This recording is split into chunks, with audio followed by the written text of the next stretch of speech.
नमस्कार, आप देख रहे हैं बीड न्यूज़ आप तक।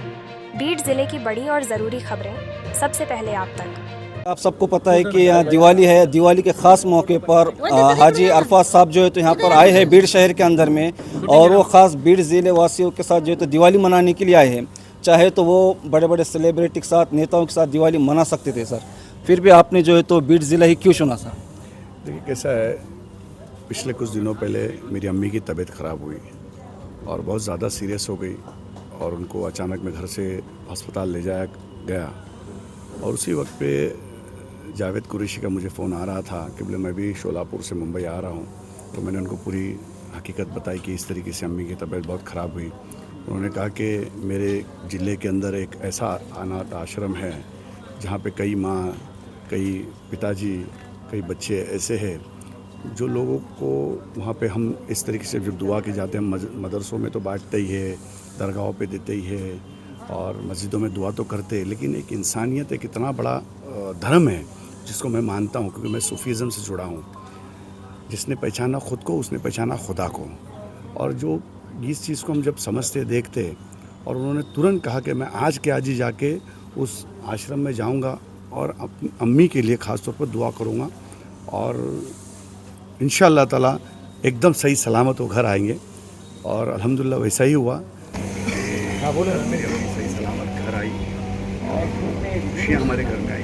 मेरे घर की उम्मत हमेशा बरकरार रखी, जिससे बाप राज़ी उससे रब राज़ी। क्योंकि हमने किस्सों में, कहानियों में, हदीसों में, उलमाओं से, पीरों से हमने बचपन से सुन के आए, लेकिन ये हकीकत है कि किसकी दुआ कब क्या लग जाए और अल्लाह तबारक व तआला राज़ी हो जाए और उस दुआओं के नतीजे ऐसे निकले कि अल्हम्दुलिल्लाह मेरे घर में खुशी आई। तो हमने डिसाइड किया, बच्चों को कहा कि आप घर में मम्मी के साथ सेलिब्रेट कीजिए।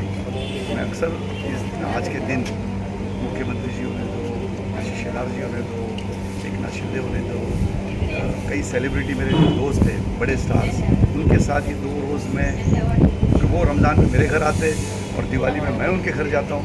ये पिछले कई सालों से सिलसिला चलते आया। लेकिन इस बार मैंने सोचा कि बीड ज़िले के अंदर वाकई में एक ऐसा आश्रम है जिनमें अल्लाह की रहमत बरसती है और बड़ी ईमानदारी के साथ वो उन माँ बाप को पाल पोस रहे हैं जिनके बच्चे उनको देख नहीं रहे, उनकी परवरिश नहीं कर रहे। तो माँ बाप ने पाल पोस कर उनको काबिल बना दिया और वो निकम्मे जैसे अपने घर में रह रहे हैं। ठीक है, अपनी बीवी को, अपने बच्चों को पालना अपना फ़र्ज़ है, लेकिन माँ बाप की भी जिम्मेदारी होती है। मैं उन बच्चों को कहूँगा आपके चैनल के माध्यम से कि आप जब छोटे थे तो आपके माँ और पिताजी जब बाज़ार में जाते थे तो माँ कहती थी चूड़ा ले लेंगे, मेरे बेटे को, रवि को या अब्दुल को ये चूड़ा पसंद है। तो बाप कहता है कि नहीं नहीं, ये चूड़ा नहीं, मेरा बेटा गाठिया खाता था तो गाठिया पसंद है, गाठिया ले जाएंगे। आगे चलती थी माँ बोलती थी मैं एप्पल ले लूँगी, तो पिताजी कहते थे एप्पल नहीं, उसको आम पसंद है। तुम्हारे पसंद का तुम्हारे माँ बाप ने तुम क्या खाते हो, क्या तुमको पसंद है बचपन में, उन्होंने ख्याल रखा। बरसात गिरती थी तो रेनकोट का पहले इंतज़ाम किया, वो खुद भीगे, लेकिन तुम भीगे नहीं, तुम बीमार नहीं पड़े, उसका ख्याल रखा। उन्होंने छतरी नहीं ली, लेकिन उनको छतरी दी, इसका ख्याल रखा। उस चीज़ का उनको एहसास होना चाहिए। आपके चैनल के माध्यम से उन बच्चों को, उन लोगों को कहूँगा कि उनका हक है, बचपन से लेकर पाल पोस कर उन्होंने तुमको उस काबिल बना दिया। भले से तुम बहुत सारी खुशियाँ ना दो, लेकिन वो छत जो उनका हक है, उनका घर है, उस छत के नीचे उनको रहने दो, ताकि वो अपने छत में अपने बच्चों को, आपकी नज़र को, आपको देख कर खुश हो। बच्चा कितना भी निकम्मा हो, कितना भी नालायक हो, माँ बाप के लिए बच्चा बच्चा होता है। बहू कैसी भी हो, उस बहू ने ये भी सोचना चाहिए कि मैं भी किसी की बेटी हूँ और ये भी किसी की माँ है। ये भी सोचना चाहिए, कोई नाचने पाके ना होना चाहिए। और ऐसे कुछ लोग जिनके बड़े बड़े पैसे वालों के लोग जो आज इस आश्रम में रो रहे हैं, उन लोगों से मैं रिक्वेस्ट करूंगा कि अपने माँ बाप को ले जाओ और दुनिया में जन्नत कमा लो। बहुत दुख की बात है, आज मेरा दिल भर आया। मुझे मैं बता नहीं सकता कि क्या तकलीफ़ हुई है कि जिस तरीके से ये लोग जी रहे हैं। सरकार की तरफ से तो मैं महाराष्ट्र के मुख्यमंत्री देवेंद्र जी के पास जाके बात रखूँगा, यहाँ के पालक मंत्री से भी कहूँगा, यहाँ के कलेक्टर से कहूँगा। और मैं वातु क्षेत्र से हूँ, मैं ट्रांसपोर्ट विंग के अंदर 1300 मेंबर से 7.5 मेंबर है। लगभग सब 5 स्टार होटल्स मेरे पास में, बड़ी बड़ी कंपनीज मेरे पास में, CSR फंड तो मैं मेरे तरफ से दूंगा ही। मैंने हमारे ऑल इंडिया सूफी बोर्ड की तरफ से जो मदद देने की वो तो करूँगा ही, लेकिन ये सब तो होगी। हम खिला सकते, कपड़े दे सकते, खुशियाँ तो उन बच्चों का कहानी है, प्यार तो उनकी आंखें कपड़े के लिए नहीं तरस रही है, उनकी आंखें खाने के लिए नहीं तरस रही है, उनकी आंखें उनके बच्चों के लिए तरस रही है कि एक बार मेरा बेटा आए और मुझे बोले चल माँ अपने घर चलते, मुझसे जो भी गलती हो गई माफ़ कर दे, तो मेरे घर जा। यही उनकी तमन्ना है, यही आस पे वो जी रहे। मैं आपके चैनल के माध्यम से फिर एक बार कहूँगा कि आपने भी अपना कीमती वक्त छोड़कर एक राइट तरीके से एक सही बात देश तक के पहुंचाने का काम किया। सोशल मीडिया एक ऐसा मीडिया होता है कि कौन सी बात कहाँ किसके दिल को लग जाए और उसका बेड़ा पार हो जाए। बाकी तो सारी चीज़ें हो जाएगी, सरकार की तरफ से मदद मिल जाएगी, ये हाजी अरफात शेख मदद करेगा, जावेद भैया मदद करेगा, पूरी कुरैश बिरादरी खड़ेगी, पूरी इंसानियत के अंदर पूरे आपके बीड़ जिले में भी ऐसे ऐसे रफ़ी महारती हो गए, वो आके खड़े हो जाएंगे, इनको गोद लेंगे। लेकिन जिनको उसकी ज़रूरत नहीं है, उनके बच्चों की प्यार की ज़रूरत है, प्यार दो और अपने माँ बाप को यहाँ से ले जाओ। छोटी सी बच्ची जिसकी उम्र मैं समझता हूँ 1 साल की है, जो 1 महीने की उम्र में आई और आज 1 साल की इस आश्रम में हुई, आज वो बच्ची जब बड़ी होगी तो उसका क्या होगा, उसके लिए कोई उसके सर पे हाथ रखने वाला नहीं। लेकिन मैं इन संस्था को, इस आश्रम के सभी लोगों को कहूँगा कि आपको सरकार की तरफ से इन बच्चों को IAS IPS जो भी पढ़ाना है, जो कुछ करना बनाना है, उसके लिए मैं बिल्कुल खड़ा रहूँगा। मेरी ऑल इंडिया सूफी बोर्ड पीर आदिल जो संस्था है, ट्रस्ट है, ये खड़ी रहेगी। राज्य मुस्लिम खाटिक समाज सेवा संस्था, हम कुरैश बिरादरी के लोग बकरे काटते तो है, ये हमारा पेशा है, लेकिन दिल से बहुत नरम है। हमारा ख़ानदानी बिजनेस है, उससे क्या कर सकते हैं। लेकिन लोग हमको कहते हैं कसाई है, कसाई है। हम लोग कसाई नहीं है, मोहब्बत बांटने वाले लोग हैं। ये मोहब्बत बांटने वाली कौम है। इंशाअल्लाह ताला पूरी कुरैश बिरादरी इनके साथ खड़े रहेगी। और इसके बाद मेरा सफ़र हिंदुस्तान में, महाराष्ट्र में, जहाँ जहाँ ऐसे आश्रम है और जो लोग अच्छे काम कर रहे हैं, उनके साथ पूरी सरकार की ताकत और पूरी इंसानियत की ताकत खड़ा करने का काम ये हाजी अरफात शेख करेगा। जैसा कि अगर मैं एक बात ये कहूँ कि आज महाराष्ट्र के बहुत सारे ज़िलों में भी जानबूझकर कुछ लोग नफ़रतें फैला रहे सर, और कुछ आप जैसे नेक दिल इंसान है, समाज सेवक जावेद भैया जैसे कुछ नेक इंसान है जो मोहब्बतें बांटने का काम कर रहे हैं, इसको आप कैसा देखते समाज के अंदर में? देखिए कैसा है, उन लोगों को मैं कहूँगा कि चंद लोग हैं, ऐसे कुछ चंद लोग जो गंदगी फैलाने का काम करते हैं। मैंने देखा ये देश के अंदर, ये देश सरकार गरीब नवाज का देश है, ये संत तुकाराम महाराज का देश है, ये सरकार गरीब नवाज का देश है, इस देश के अंदर ये ज्ञानेश्वर का देश है। आज आप देखिए हमारा कल्चर क्या रहा। छत्रपति शिवाजी महाराज के फ़ौज के अंदर मुसलमान, अफजल खान की फ़ौज के अंदर हिंदू, ये हमारा एक कल्चर रहा। हमने स्टेट की लड़ाई लड़ी, कोई जात पात की लड़ाई कभी भी नहीं लड़ी गई स्टेट में, उस देश में।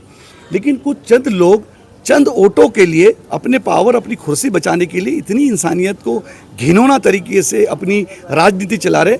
तो मैं तो इतना कहूँगा, अल्लाह तो है ना, उसका जवाब अल्लाह देगा, क्योंकि पूरा सिस्टम कुल कायनात अल्लाह चलाता है। नहीं बोलेंगे क्योंकि इस्लाम धर्म में, कुरान में सिखाया गया है कि तुम दूसरों के खुदाओं को बुरा मत बोलो, नहीं तो वो भी तुम्हारे खुदाओं को बुरा बोलेंगे।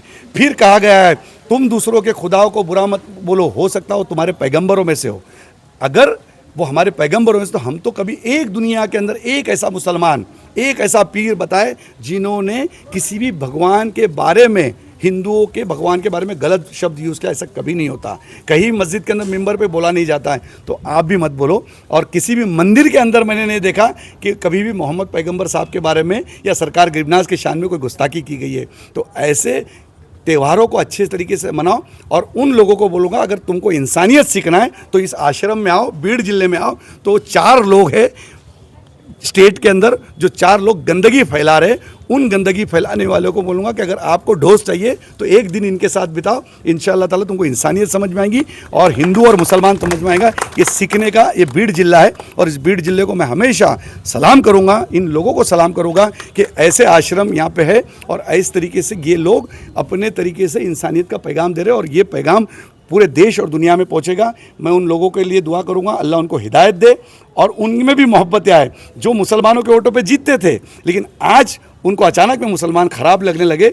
ऐसा नहीं होता। अगर भेलपूरी खाएंगे तो सभी दाल वाल ये सब डालेंगे तो भेलपूरी टेस्टी होती, नहीं तो भेलपूरी का मज़ा ही नहीं है, खाली शेवपूरी खा के निकलना पड़ेगा। तो उनको ये बोलूँगा कि आगे के लिए भेलपूरी की भी तैयारी करो, और शेवपुरी की भी तैयारी करो, दही पूरी भी खाओ, और साथ में बिरयानी खाने के लिए भी हाजी अराफात के घर पे आओ। तो आखिरी सवाल ये रहेगा सर कि आप पहली बार जो तो बीड़ ज़िले के अंदर में बेसहारा गरीब लोगों के साथ में दिवाली मना रहे हैं, आपको कैसा लग रहा? मैं बताऊं, मैं कुछ वक्त में जब वो बात कर रही थी और उस बच्ची को देखा तो बस ज़ारों कतार आँख में से आंसू आ रहे थे।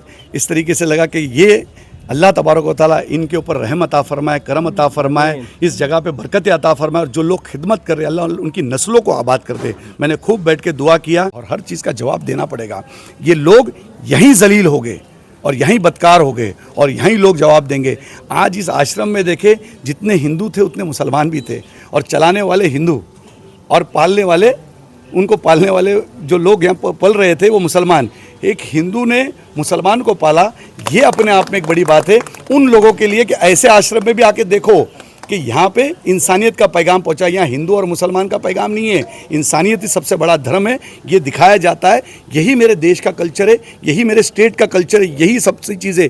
कुछ लोग कहते हैं कि दिवाली के लिए मुसलमानों के वहाँ से दिया बत्ती मत खरीदो, अनाज मत खरीदो, कोई चांद तारे मत खरीदो। रमज़ान के अंदर हिंदू अगर कोई चीज़ बेचता है तो बोले उनके वहाँ मत जाओ। आज अयोध्या में जाके देखिए, अयोध्या में मुसलमान जो लोग हैं, आज कई बच्चे देखे वहाँ टीका लगाने का काम कर रहे हैं, कई बच्चे वहाँ पे हार बनाने का काम कर रहे हैं। श्री राम की नगरी के अंदर मुसलमान पैसा कमा रहा है, वहाँ पे कोई दिक्कत नहीं है। आप दुबई जाओ, दुबई के अंदर मुसलमान कल्चर, मुसलमान कभी भी तुम मूर्ति पूजा को नहीं मानता, लेकिन मुसलमानों के कंट्री में, मुसलमानों की धरती के ऊपर एक स्वामीनारायण का मंदिर बना। आप देखिए 25 एकड़ ज़मीन वहाँ के बादशाह ने उनको दे दी, और वो देने के बाद लाइट, पानी, बिजली सारी फ्री कर दी, और लोग वहाँ पे पूजा और अपनी आरती कर रहे हैं। मैं अभी विनय मोरे के साथ गया, वहाँ पे गणपति मनाया जा रहा था दुबई में, वहाँ पे दिवाली मनाई जा रही है दुबई में, एक मुस्लिम कंट्री में। ये कौन सी राजनीति में पड़े और कौन सा अपने एक मतदार संघ के लिए एक घिनौनी राजनीति कर रहे। मैं उन लोगों को कहूँगा, आप नाम मिटाओ, मोहब्बतें मिटाओ, लेकिन तुम इस्लाम को मिटा नहीं सकते।